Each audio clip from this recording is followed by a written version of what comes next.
సిద్దిపేట జిల్లా జగదేవపూర్ మండలం వట్టిపల్లె గ్రామంలో గ్రామ బీఆర్ఎస్ పార్టీ అధ్యక్షులు భూమా విజయ్ కుమార్ మరియు యశ్వంత్ రెడ్డి ఆధ్వర్యంలో క్రికెట్ టోర్నమెంట్ నిర్వహించారు. ఈ కార్యక్రమానికి ముఖ్య అతిథిగా ఎస్ఐ చంద్రమోహన్ హాజరై వారు మాట్లాడుతూ యువత చెడుదారిన పడకుండా ఆటలపై దృష్టి పెట్టినట్లయితే మంచి మార్గంలో వెళ్తారని యువతకు సూచించారు. ఈ కార్యక్రమంలో మోహన్ రెడ్డి, కనకయ్య, రాములు, నర్సింహులు, వెంకటరాములు, రామరెడ్డి, రామచంద్రం, జానీ, వెంకటేష్, ఆర్గనైజర్లు నవీన్, ఆనంద్, నవీన్, యువకులు తదితరులు పాల్గొన్నారు.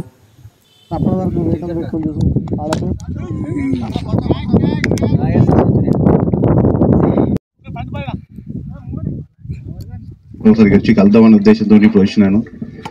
మంచిగా అంటే మంచి వాతావరణము, ఎందుకంటే పండుగ పూట అందరూ ఎక్కడెక్కడి నుంచో వస్తుంటారు. ఇది మంచి కలుసుకోవడానికి ఒక మంచి సందర్భం. ఇది ఫస్ట్ థింగ్. ఇట్లాంటి అవకాశం మళ్ళీ అంటే చాలా రోజుల తర్వాత ఊరికి వచ్చినప్పుడు మనందరం కూడా కలుసుకొని ఒక సరదాగా గేమ్ ఆడుకుంటే ఆనందం వేరే ఉంటుంది. ఆ ఒక పండుగ వాతావరణం అనేది ఇక్కడ కనిపిస్తుంది. పండుగ అయిపోయినప్పుడు కూడా ఇంకా మీ ఊర్లో మాత్రం పండుగ ఇంక ఉంది, ఇంకా నడుతూనే ఉంది. చాలా సంతోషం. అందరు కూడా మంచిగా అంటే ఆటలలో పాల్గొనాలని చెప్పేసి నేను కోరుకుంటున్నాను. ఎందుకంటే మీ అందరికీ తెలుసు ఈ రోజులలో అంత యువత అంతా కూడా చెడుదారి పడుతున్నారు. అవునా, వాస్తవే కదా. తాగుడుకు అలవాటై చెడు అలవాట్లకు బానిసలై ఆటలు అనేది మర్చిపోతున్నారు. ఆటలు అనేటివి మనిషికి అంటే మీకు చాలా విధాలుగా మనకు అది ఉపయోగమైన నష్టం అయితే ఏం లేదు జరగదు దానివల్ల. ఓకే, మీ వల్ల అంటే ఆటలాడడంతో టైం వేస్ట్ అవుతుండొచ్చు తప్ప, కాకపోతే మీకున్న టైంలో మీరు ఆడుకుంటే బాగానే ఉంటుంది. అది ఆటలు అనేది మానసిక సంతోషానికి కానీ మీ శారీరక దాడడానికి కానీ ఇవన్నిటి కూడా పనికొస్తుంది. అదేవిధంగా చాలామంది యువత చెడు అలవాట్లకు బానిసై తర్వాత ఆరోగ్యాన్ని పాడు చేసుకుంటున్నారు. దయచేసి నేను చెప్పేది ఒకటే, నా తరపున నేను రిక్వెస్ట్ చేసేది ఏంటంటే ఎవరు కూడా యువత కానీ ఇంకా చిన్నపిల్లలు కానీ ఎవరైనా సరే అలాంటి చెడు అలవాట్లకు బానిస కావద్దని, ముఖ్యంగా ఈ ఆటలపై దృష్టి పెట్టినట్లయితే కొంతవరకు మీ మైండ్ అనేది డైవర్ట్ అవుతుంది. మీకు మంచి ఏదో చెడు సమాజం ఏందో తెలిసి వస్తుంది. నలుగురితో మీరు కలిసి అవకాశం వస్తుంది. కాబట్టి అందరూ కూడా ఆటల్లో పాల్గొనాలని చెప్పేసి నేను కోరుకుంటున్నా.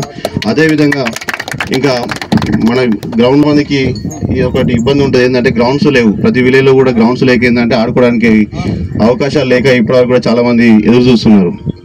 మంచిగా మేము రీసెంట్గా కూడా ఒకటి జగదేపూర్లో గిట్నే పిల్లలు వచ్చి రిక్వెస్ట్ చేస్తే నేను ఆడుకోవడానికి పోతే ఇంతకంటే ఘోరంగా ఉండే గ్రౌండ్ ఒకటి చూసారు. ఇక్కడ ఇట్లా ఆడుతున్నారు, మీరు ఇంత పెద్ద మండలానికి గ్రౌండ్ లేదని చెప్పేసి అంటే ఇరిగేషన్ డీగా సార్ రిక్వెస్ట్ చేస్తే ఆడుకోవడానికి ప్లేస్ చూపిస్తే దాని వర్క్లో దాన్ని కొంచెం డెవలప్ చేసుకొని అక్కడ మంచి గ్రౌండ్ చేసుకొని ఇప్పుడు ఒక దాదాపు 6-7 acres ప్లేస్లో మంచి గ్రౌండ్ ఏర్పాటు చేసినాం. మీరు ఎవరైనా పిల్లలు అంటే మీకు ఏమైనా ఇంట్రెస్ట్ ఉన్న వాళ్ళు ఉంటే అక్కడ ఏమైనా ఓన్లీ అంటే ఆటల కోసమే కాదు, ఏమైనా ఫ్యూచర్లో ఎవరైనా జాబ్స్ అంటే పోలీసు కానీ మిలిటరీ కానీ ఎవరైనా అప్లై చేసిన అంటే ఆస్పిరెంట్స్ ఎవరైనా ఉన్నట్లయితే వాళ్ళు వెళ్ళి అక్కడ ఈవెంట్స్ ప్రాక్టీస్ చేసుకోవచ్చు ఆ గ్రౌండ్లో. దానికి సంబంధించి మేము శాండ్ కానీ అవి కానీ అరేంజ్ చేస్తా. ఎవరైనా ఇంట్రెస్ట్ ఉన్న వాళ్ళు ఉంటే మీరు అక్కడ వచ్చి ఈవెంట్స్ కూడా ప్రాక్టీస్ చేసుకోవచ్చు. డైలీ మంచి ట్రాక్ ఉంటుంది, ఆల్మోస్ట్ ఒక 600 ట్రాక్ ఉంటుంది. ఆ ట్రాక్లో మీరు వచ్చి డైలీ వచ్చి అక్కడ ప్రాక్టీస్ చేసుకోండి. ఇంతకుముందు అంటే ఎక్కడికో వెళ్ళి మన గజ్వేల్ కానీ ఇంకా సిద్దిపేట కానీ లేదంటే హైదరాబాద్ కానీ వెళ్ళి ప్రాక్టీస్ చేసుకోవాల్సిన అవసరం అంటే ఉండే, కానీ ఇప్పుడు అంత అవసరం కూడా లేదు. జనరల్గా మీరు ఏం చేస్తుంటారు అంటే రోడ్ల మీద ఉరుకుతుంటారు. డైలీ మార్నింగ్ టైంలో రోడ్ల మీద ఉరుకుతున్నప్పుడు ఏమైతే వెహికల్స్ వస్తుంటాయి పోతుంటాయి, చాలా మందికి ఇబ్బంది అవుతుంది. అట్లాంటివి ఒకటి లోకల్ లీడర్స్ సహాయంతో దాన్ని డెవలప్ చేయడం జరిగింది. మీరు దాన్ని కూడా సద్వినియోగం చేసుకోవాలని చెప్పి నేను కోరుకుంటున్నాను. అందరూ కూడా మంచి అంటే ఈ వాతావరణాన్ని ఎప్పుడు ఇలానే కొనసాగించాలని చెప్పేసి అందరూ కూడా కలిసిమెలిసి ఈ సోదర భావనాన్ని ఎప్పటికీ ఊర్లో ఉండాలని చెప్పేసి ఈ యొక్క స్పోర్ట్ ఏదైతే మనం స్పోర్ట్స్లో మనం నేర్చుకునేది ఏంది స్పోర్ట్ స్పిరిట్ అంతే. ఆ స్పిరిట్ అనేది మనం నిజ జీవితంలో కూడా కంటిన్యూ చేయాలి.